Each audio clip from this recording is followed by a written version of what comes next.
नमस्ते। बातचीत के इस खास कार्यक्रम में आपका स्वागत। इस समय जब लोकसभा चुनाव सामने हैं, कुछ दिन बचे हुए हैं लोकसभा चुनाव की घोषणा में। ऐसे में जितनी भी मूवमेंट्स हो रही हैं, जितनी भी हलचल हो रही है सियासी रूप में, वो खासी अहम रखती है और इसी वजह से शायद वो सारी हलचलें जो हैं, वो चर्चा का विषय बन जाती हैं। दरअसल इस समय भारतीय जनता पार्टी केंद्र की सरकार की तरफ से एक बड़ा ऐलान किया गया है और ये ऐलान है भारत रत्न। दरअसल जिस तरीके से अभी बिहार में कर्पूरी ठाकुर को जिनको भारत रत्न देने की मांग नीतीश कुमार लंबे समय से कर रहे थे, कर्पूरी ठाकुर को भारत रत्न देने का ऐलान होता है और उसके बाद 24 घंटे के बाद ही जो है नीतीश कुमार जी जो है वो भारतीय जनता पार्टी के साथ मिलकर के बिहार में सरकार बना लेते हैं। अब लाल कृष्ण आडवाणी जी को भी भारत रत्न देने की घोषणा कर दी गई है। खुद प्रधानमंत्री ने ये घोषणा की। क्या कुछ मायने हैं इस भारत रत्न के? इसके अलावा बिहार की जो सियासत है, बिहार में जो सियासी खेल शुरू हुआ था नीतीश कुमार का इंडिया गठबंधन को छोड़ना और फिर जो है भारतीय जनता पार्टी के साथ जाकर के सरकार बना लेना, बावजूद इसके कुछ दिन पहले जो बयान दिए थे उन्होंने कि मैं मर जाना ठीक है लेकिन भारतीय जनता पार्टी के साथ नहीं जाऊँगा। तो इस तरीके के बयानों की अनदेखी करते हुए और तमाम आरोप-प्रत्यारोपों की अनदेखी करते हुए एक बार फिर से भाजपा के साथ सरकार बना लेना। साथ ही साथ राहुल गांधी की भारत जोड़ो न्याय यात्रा, तो ये सारे जो सियासी मूवमेंट हैं, ये खासे अहम हैं और लेकिन ये जो अहमियत है, वो लोकसभा चुनाव के मद्देनज़र कितनी महत्वपूर्ण है, कितनी प्रभावी है, आज बात इस पर होगी। हमारे साथ जैसा आप देख पा रहे हैं मौजूद हैं प्रोफ़ेसर अखिल स्वामी सर। बहुत स्वागत है सर आपका। सर पहले कर्पूरी ठाकुर जी और अब लाल कृष्ण आडवाणी जी, भारत रत्न को जो है वो घोषित कर दिया गया है। भारत रत्न दिए जाने के बाद क्या संदेश देना चाहती है सरकार? क्या करना चाहते हैं मोदी जी? आखिर अब ये कौन-सा नया पैंतरा है? देखिए राम प्रकाश जी, मुझे ऐसा लगता है जिन जिन को भारत रत्न लेने की इच्छा है वो 2024 चुनाव के पहले ले लें। उसके बाद किसी को भारत रत्न नहीं मिलेगा अगले 5 साल। फिर जब 5 साल बाद चुनाव होगा उसके पहले फिर मिलेगा। मुझे अब ये लगता है कहीं एकनाथ शिंदे को, अजीत पवार को, नीतीश कुमार को, इकबाल अंसारी को भारत रत्न दे दें। अच्छा, बाकी 3 नाम तो बहुत लोग परिचित हैं, आपके श्रोता दर्शक भी परिचित होंगे। इकबाल अंसारी से परिचित नहीं होंगे। इकबाल अंसारी वो व्यक्ति है जिसने बाबरी मस्जिद को पुनर्स्थापित कराने के लिए इलेक्शन वो लड़ा था कोर्ट में केस, और राम जन्मभूमि का विरोध किया था और अंत समय तक वो कोर्ट जाता रहा और लड़ता रहा। तो लेकिन इकबाल अंसारी को भगवान श्री राम की प्राण प्रतिष्ठा में बुलाया गया, तो हो सकता है वो लगे होने के मुसलमानों के वोट लेने हैं, तो इकबाल अंसारी से बेहतर कैंडिडेट मोदी जी के लिए कौन सा हो सकता है। देखिए, आज के तारीख में जो भी चुनाव में कुछ भी अंतर डाल सकता है उसको भारत रत्न मिल सकते हैं। हो सकता है 2-2,500 लोगों को भारत रत्न मिल जाए। पिछले 75 साल में अगर जितने भी लोगों को मिला है, अब इस बार संख्या मत गिनिए, आप केवल ये गिनिए किसकी राजनीतिक उपयोगिता है और किसको भारत रत्न देने से, क्योंकि अडवाणी जी के बारे में था कि साहब उनको आपने सम्मान नहीं दिया, उनका हक था वो आपने छीन लिया। अब अडवाणी जी तो बोल नहीं पाएंगे। अच्छा, एक तरफ जैसे कहा गया कि साहब द्रौपदी मुर्मू जी को, मां महिम को हमने राष्ट्रपति बना लिया और देखिए एक समाज की हमने कितनी सेवा की, और दूसरी तरफ से उसी समाज के एक बहुत ही प्रतिष्ठित आदमी को एक फर्जी केस में आपने जेल के अंदर भेज दिया, और उसका जिस प्रकार से अपमान गोदी मीडिया ने किया कि आदिवासियों को तो अधिकार ही नहीं है, आदिवासी तो जंगल चले जाएं जहां वो 30 साल पहले रहते थे। तो ये इस समय जो है मामला सारा का सारा भारत रत्न का नहीं है। इस समय मामला यह है कि चुनाव कैसे जीता जाए, और चुनाव जीतने के लिए किसी को भी अगर देना पड़ेगा, अगर उन्हें लगेगा डोनाल्ड ट्रंप को देने से चुनाव हिंदुस्तान का जीत सकते हैं, वो डोनाल्ड ट्रंप को भी भारत रत्न दे देंगे। तो इस समय असली मुद्दा है, राम प्रकाश जी, हो सकता है आपको भी दे दें। तो इस समय देखिए अपने जो झोली है उसको, मैं भी हो सकता है पता नहीं उन्हें लगे कि नहीं अखिल स्वामी जी बहुत मेरा विरोध करते हैं और मेरी नीतियों का विरोध करते हैं, अग्निवीर का विरोध करते हैं और महंगाई का विरोध करते हैं, इन्हीं को दे दो तो वोट मिल जाएंगे और ये चुप हो जाएंगे। तो मैं ले लूंगा भारत रत्न जरूर अगर वो देंगे तो, लेकिन विरोध करना नहीं छोड़ूंगा। जी। सर प्रधानमंत्री की बात हो रही है तो एक सवाल और प्रधानमंत्री पे कर लिया जाए, फिर चलेंगे हम लोग बिहार और भारत जोड़ो यात्रा, राहुल गांधी और इन सब की भी बात होगी। सर प्रधानमंत्री अभी जब बजट की बात हो रही थी तो उसके पहले उन्होंने एक बार फिर से जब वो स्क्रीन पर दिखाई दिए तो उन्होंने ये बात कही कि जुलाई में भी बजट हम ही आकर के पेश करेंगे। वो बार-बार इस तरीके का बयान दे रहे हैं जैसे ये तय है कि अगले प्रधानमंत्री वही बनेंगे। हालाँकि ठीक है, ये जो है कहा जा सकता है, दावे ऐसे किए जा सकते हैं, राजनीति में इस तरीके के दावे बहुत सारे होते हैं। लेकिन उसी तरीके से योजनाएँ लेकर के आना, उसी तरीके से जिस तरीके से 5 किलो राशन की योजना 2027 तक एकदम से बढ़ा दी गई, 5 सालों के लिए बढ़ा दी गई। तो ये जो चीज़ें हैं, आखिर इस तरीके की घोषणाएँ क्या वजह है कि वो बार-बार इस तरीके का अनाउंसमेंट करते हैं? क्या वजह देखते हैं आप उनके इस कॉन्फिडेंस का? आखिर कैसे वो 1000 साल और अगले 50 साल और फिर बार-बार अपने सरकार की बात कर लेते हैं? नहीं, हो सकता है भारत इलेक्ट्रॉनिक्स लिमिटेड में जो उनके इंडिपेंडेंट डायरेक्टर्स बैठे हुए हैं, क्योंकि जितने भी डायरेक्टर्स हैं उनमें 4 independent director Bharatiya Janata party के कार्यकर्ता हैं। अगर भारतीय जनता पार्टी के कार्यकर्ता भारत इलेक्ट्रॉनिक्स लिमिटेड में डायरेक्टर हैं और वहीं पे ये ईवीएम मशीन बनती है, तो इससे बड़ा सर्टिफिकेट कौन दे सकता है कि सर आप जीतेंगे, आपको कोई परेशान होने की जरूरत नहीं, हम यहाँ बैठे हैं।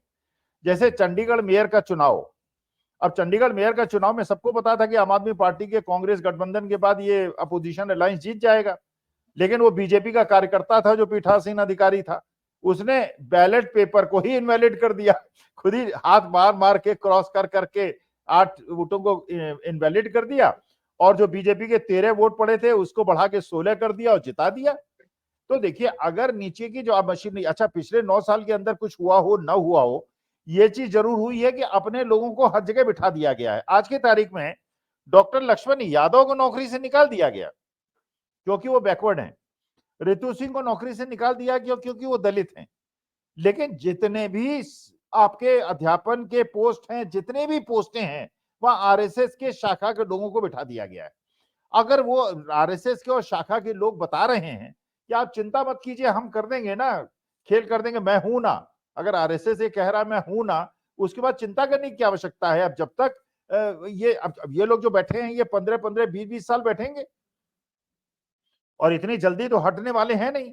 तो जब पूरा यंत्र आपके साथ है, पूरी मशीनरी आपके साथ है, और उसके बाद भाई वोट तो अंत में ईवीएम से ही गिना जाएगा। खैर, जो वकील लोग कर रहे हैं और जिस प्रकार का आंदोलन बढ़ता चला जा रहा है, और जिस प्रकार चंडीगढ़ का चुनाव हुआ, आम आदमी पार्टी के कार्यकर्ताओं ने जिस प्रकार का विरोध किया, उसके बाद हो सकता है अगर थोड़ा लोकतंत्र में सांस बची है। अभी तक सुनते हैं आईसीयू में है, अब पता नहीं आईसीयू में सांस चल रही है या आर्टिफिशियली उसकी सांस चलाई जा रही है, मुझे नहीं पता। लेकिन अब देखेंगे, जो भी होगा देखा जाएगा। लेकिन अगर ये सारा तंत्र रहा और भारतीय लोकतंत्र ने कुछ अपनी उखड़ती हुई सांसों को नहीं थामा और देश की जनता ने कुछ नहीं किया, तो जो माननीय मोदी जी कह रहे हैं वो सच होगा। फिर क्या आप कर सकते हैं और क्या मैं कर सकता हूं? जी। बिहार में सर एक इतना बड़ा सियासी उलटफेर हुआ, पूरी सरकार, हालाँकि मुख्यमंत्री नहीं बदले, सरकार बदल गई, सियासी दल बदल गए, लेकिन मुख्यमंत्री नहीं बदले। अब सर एक और बड़ा अनाउंसमेंट, एक और बड़ी जो दाँव एक देखा जा रहा है कांग्रेस की तरफ से। कांग्रेस ने जीतन राम मांझी को खुले तौर पर मुख्यमंत्री बनने का ऑफर दे दिया है। जब वो 2 मंत्री बनाए जाने की माँग एक तरफ वो कर रहे हैं भारतीय जनता पार्टी की सरकार में, और दूसरी तरफ उनको सीधे मुख्यमंत्री बनाए जाने का ऑफर कर दिया गया है। तो ये सियासी हलचल जो है, जो बढ़ी हुई देखी जा रही है, क्या माना जाए कि पिक्चर अभी बाकी है, खेल अभी और भी कुछ होगा? देखिए, ये डिपेंड करता है जीतन राम मांझी जी, क्योंकि एनडीए के साथ भी रहे हैं और अपोजिशन में भी रहे हैं, मुख्यमंत्री भी रहे हैं। उनको ये पता है कि बीजेपी का ईवीएम में बहुत मजबूत कब्जा है। देखिए, जिस भी नेता को, जिस भी राजनेता को ये पता है, जैसे आज राहुल गांधी ने एक बहुत अच्छी बात कही कि देवड़ा साहब जैसे और हेमंत विश्व शर्मा टाइप के लोग जो हैं वो चले जाएं, प्रमोद कृष्णन, प्रमोद त्यागी जी महाराज जो हैं, उनके जैसे लोग कांग्रेस छोड़ के चले जाएं तो बहुत अच्छा है। देखिए, वास्तविकता यह है, इन लोगों को, हमें तो उतना ज्यादा नहीं पता है ना, इनको पता है पकड़ कितनी ज्यादा है। अच्छा, इनको लंबी पारी खेलनी है, जीतन मांझी जी को भी अपने बेटे के बारे में खेलना है, तो अगर वो विवेक का उपयोग करते हैं तो उनको मुख्यमंत्री का पद स्वीकार कर लेना चाहिए।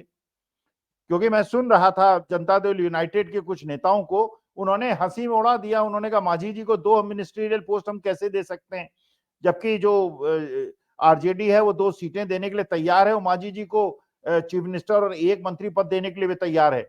लेकिन अब सवाल यह है कि जो लोग लोकतंत्र में विश्वास करते हैं, अगर चुनाव निष्पक्ष हुए उस पर विश्वास करते हैं, तो अपनी रीढ़ की हड्डी को मजबूत रखेंगे। अगर उन्हें पता है कि अंत में वोट तो ईवीएम में गिने जाने हैं ना, वोट कहीं तो जाएगा कहीं, उसमें आप क्या कर सकते हैं? या बैलेट पेपर भी होगा, पीठासीन अधिकारी सारे चुनाव जो अधिकारी हैं उन्हें कमरे से बाहर करेगा, जिसको चाहेगा वैलिड करेगा, जिसको चाहेगा इनवैलिड करेगा, फिर उसके बाद आप क्या करो, करते रहो शिकायत, कोर्ट में 10 साल केस चलेगा।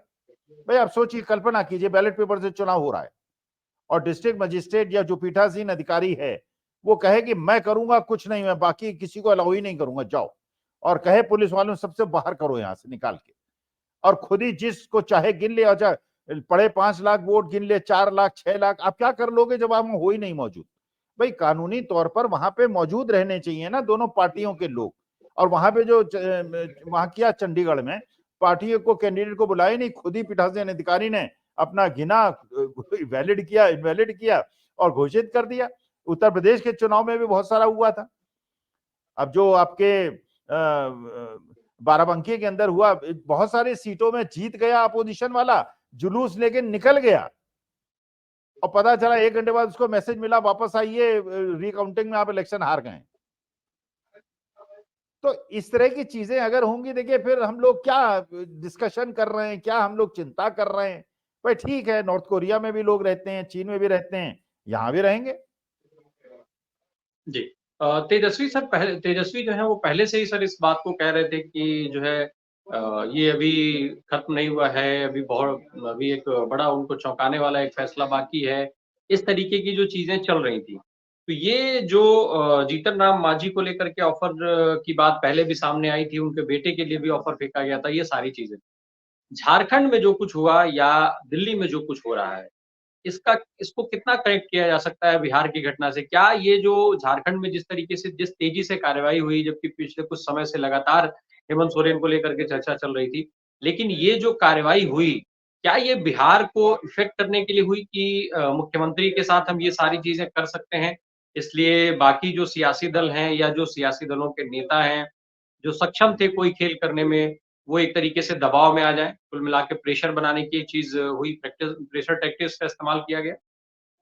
नहीं रामप्रकाश जी, मुझे ऐसा लगता है काउंटर प्रोडक्टिव हो रहा है। देखिए अगर चुनाव सही में हुए, जो हम कहते हैं बिल्कुल निष्पक्ष हुए, तो चंपई सोरेन के मुख्यमंत्री बनने के बाद और हेमंत सोरेन को मुख्यमंत्री पद से हटाए जाने के बाद और उनको जेल भेजने के बाद झारखंड में अभी तक इंडिया अलायंस को 2-3 सीटें मिलने की संभावना थी। एंटी इनकम्बेंसी थी, हर जगह होती है। अब वो एंटी इनकम्बेंसी खत्म हो गई, वो सिंपैथी में कन्वर्ट हो गई। और चंपई सोरेन का आपको जीवन आपने देखा होगा, उनका गांव देखा होगा, उनकी झोपड़ी देखी होगी, उनकी जीवन शैली देखी होगी। आपको ये भी पता होगा टाइगर और झारखंड के नाम से जानते हैं, झोपड़ी में रहते हैं, चौपाल लगाते हैं, और उनका जो एक तरीका है, उनके क्षेत्र में बीजेपी का एक कैंडिडेट नहीं जीता। अर्जुन मुंडा और जो रघुवीर क्या थे वो पुराने, रघुवीर दास या क्या थे मुख्यमंत्री जो थे बीजेपी के, रघुवर वो भी दास। चुनाव हार गए थे। तो बेसिकली पॉइंट ये है, जी। चंपई सोरेन जो हैं आज के तारीख में एक बहुत बड़े, अब चंपई सोरेन बिल्कुल छा गए। हेमंत सोरेन उतना शायद नहीं छाए थे, क्योंकि हेमंत सोरेन का जीवन शैली, जैसे शिबू सोरेन थे, उनको देख के लगता था कि बड़े सम्मानित, ऐसा हम लोगों के भी श्रद्धा भाव उभरता था। भाई कितना साधारण आदमी है, और भारतवर्ष में साधारण आदमी के प्रति तो श्रद्धा भाव उतरता है ना। देखो ये मेहनत कश आदमी है, इसने 5 ड्रेस नहीं बदली दिन में, 12 करोड़ की कार में नहीं घूमा, 7,000 करोड़ के हवाई जहाज में नहीं घूमा। तो शिबू सोरेन को देख के लगता था। हेमंत सोरेन तब भी यंग लड़के हैं, अपना अच्छे कपड़े वपड़े पहन लेते हैं, लेकिन आप इनको देखिए, नए मुख्यमंत्री जो आए हैं, अरे इनको देख के तो खुद ही श्रद्धा भाव उठ जाता है। तो अगर ये हिंदुस्तान में ट्रेवल करेंगे आदिवासी एरिया में, आप सोचिए, चाहे उड़ीसा हो, चाहे वेस्ट बंगाल हो, चाहे त्रिपुरा हो, चाहे मध्य प्रदेश हो, चाहे छत्तीसगढ़ हो, महाराष्ट्र हो, कर्नाटका हो, आंध्रा हो, जहां जहां आदिवासी पॉपुलेशन है, ये अगर चुनाव ढंग से हुए तो, अगर लोकतांत्रिक ढंग से हुए तो, Champai Soren can be a game changer. जी। सर एक चीज़ और दिख रही है इस समय पे, जिस तरीके से सरकार की कार्रवाई चल रही है, जिस तरीके से तमाम सारे विपक्ष के जो नेता हैं वो टारगेट किए जा रहे हैं, जिनको लेकर के एजेंसियों पर भी बड़ा सवाल उठाया जा रहा है, उनके दुरुपयोग का आरोप तमाम सियासी दलों के द्वारा, तमाम विपक्षी दलों के द्वारा सरकार पर लगाया जाता है। इस समय सर कुछ ऐसे भी नाम हैं, राहुल गांधी के साथ-साथ तेजस्वी यादव हो गए, अखिलेश यादव हो गए, अब उसी कड़ी में हेमंत सोरेन का नाम जुड़ गया है। तो ये जो एक लाइन दिख रही है मुकाबला करती हुई आज के इस सत्ता की, कितना अहम है ये सारे नाम? और क्या ये मुकाबला जो अनुभव है नरेंद्र मोदी की, जो प्रधानमंत्री नरेंद्र मोदी के लिए जो कहा जाता है वक्तव्य से लेकर के और जो वक्ता के तौर पर वो सारी जो छवि उनकी बनी हुई है ब्रांड मोदी वाली, उसका कितना मुकाबला ये लोग कर पाएँगे अगर सियासी अनुभव के हिसाब से देखा जाए तो? नहीं, नहीं, ये राम प्रकाश जी मैं सहमत हूँ। देखिए उनका जो कॉन्फिडेंस है वो उनका, मैं समझता हूँ कि जो इस समय राजनीतिक चाल वो चल रहे हैं, जो शतरंज के मूव्स वो कर रहे हैं, बिल्कुल गलत है। अगर देखिए ईवीएम का भरोसा नहीं है, अगर भारत इलेक्ट्रॉनिक्स ने आश्वासन नहीं दे दिया है, तब बात अलग है। जो भी कर रहे हैं, नीतीश कुमार की आपने क्रेडिबिलिटी को खत्म कर दिया है। नीतीश कुमार बिहार में आपके लिए लायबिलिटी बन गए हैं, तेजस्वी यादव का कद बढ़ गया है। राहुल गांधी को हेमंत विश्व शर्मा ने जो कहा और जिस प्रकार ममता बनर्जी के मुंह से आप कहलवा रहे हैं और जिस प्रकार से चंपई सोरेन ने आज झारखंड में राहुल गांधी के साथ यात्रा की है, आपने सबके कद बढ़ा दिए। तो अगर निष्पक्ष चुनाव होते हैं, अगर आप इनको जेल भेजते हैं, देखिए let us be very Frank, मैं जानता हूं आज के तारीख में जिसको भी अरविंद केजरीवाल इसी चीज का वेट कर रहे हैं। अगर देखिए उन्होंने संजय सिंह को भेज दिया, मनीष सिसोदिया को भेज दिया, सत्य, अगर ये लोग जेल के अंदर से भी चुनाव लड़ जाएंगे, मैं आपको लिख के देता हूं, इमरजेंसी में भी हुआ था। अगर सत्येंद्र, और बल्कि मैं कहूंगा राज्यसभा सीट छोड़िए, विधानसभा छोड़िए, चाहे मनीष सिसोदिया हो, चाहे संजय सिंह हो या केजरीवाल हो, जो भी हो, ये सब जेल से मेंबर ऑफ पार्लियामेंट का इलेक्शन जीते या जीत जाएंगे, लड़ें या जीत जाएंगे, क्योंकि पब्लिक सिंपैथी होगी। यार क्या कमाल करते हो यार, तोमर साहब को 10,000 करोड़ की वीडियो सामने है, जो एक्यूज है बता रहा है कि हाँ मेरा गठबंधन था और गांजे की खेती कनाडा में करने की बात हुई थी, वहां पे कोई इंक्वायरी नहीं हो रही है। यहाँ पे जो, अच्छा अरविंद केजरीवाल पूछ रहे हैं भैया मैं एक्यूज हूं या विटनेस हूं, वही बताने को तैयार नहीं है। तो अरेस्ट करके तो आप उनको हीरो बना रहे हैं ना। सारा 22 जनवरी का जो फोकस था, आप नैरेटिव को चेंज कर रहे हैं। आज का नैरेटिव जो है वो, बताइए कौन हिंदुस्तान का एक आदमी भी ये मानने को तैयार होगा कि अजीत पवार जो है पहले बेईमान थे अब ईमानदार हो गए, हेमंत विश्व शर्मा बेईमान थे ईमानदार हो गए, शुभेंदु अधिकारी बेईमान थे ईमानदार हो गए, सारे लोग ईमानदार हो गए, और जो अभी भी बीजेपी में नहीं आए वो सारे बेईमान है। ये किसी के गले से उतरेगी क्या बात? तो मेरे ख्याल से whatever Modi ji is doing is a wrong shot. हाँ, ईवीएम का भरोसा है, भारत इलेक्ट्रॉनिक्स का भरोसा है, तो बात दूसरी है। सर नहीं जिसको जेल चुनावी भेजेंगे वो चुनाव जीत जाएगा। जी। मतलब अभी अरविंद केजरीवाल की संभावना तो बनी हुई है, जब तक हम लोग रिकॉर्ड कर रहे हैं, फिलहाल वो क्राइम ब्रांच के घेरे में तो है ही हैं, ईडी के समन पे समन जा ही चुके हैं, 5वां समन भी भेजा जा चुका है उनको, तो गिरफ्तारी की तलवार तो लटकी ही हुई है। हो सकता है जब तक अभी हम लोग का वीडियो पब्लिश हो तब तक वो गिरफ्तार भी किए जा चुके हों, फिर हम लोग गिरफ्तारी पर भी बात बाद में कर लेंगे।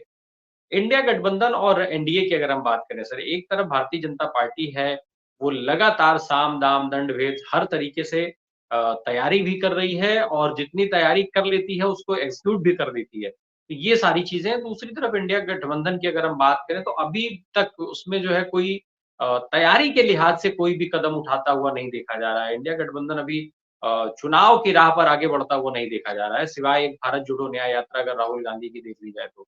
तो फिर कैसे होगा ये मुकाबला? कैसे प्रभाव डाल पाएँगे लोकसभा चुनाव में ये? नहीं राम प्रकाश जी, आप गलत नैरेटिव पे विश्वास कर रहे हैं। आज आपने महाराष्ट्र में सुना होगा कि बीजेपी के एक विधायक ने थाने में घुस के एक शिवसेना और जो एकनाथ शिंदे गुट के एक बड़े नेता को गोली मार दी। ये गठबंधन बन रहा है महाराष्ट्र के अंदर। बीजेपी के विधायक ने एकनाथ शिंदे शिवसेना गुट के बड़े नेता को गोली मार दी और आप कह रहे हैं बड़ा स्मूथ चल रहा है मामला। अच्छा, जो बंगाल के अंदर हो रहा है ये तो नेचुरल है, होना ही चाहिए।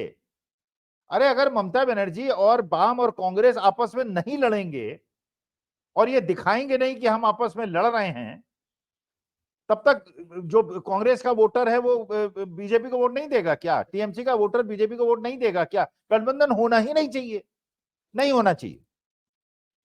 जी। झारखंड के अंदर चंपई सोरेन चल रहे हैं।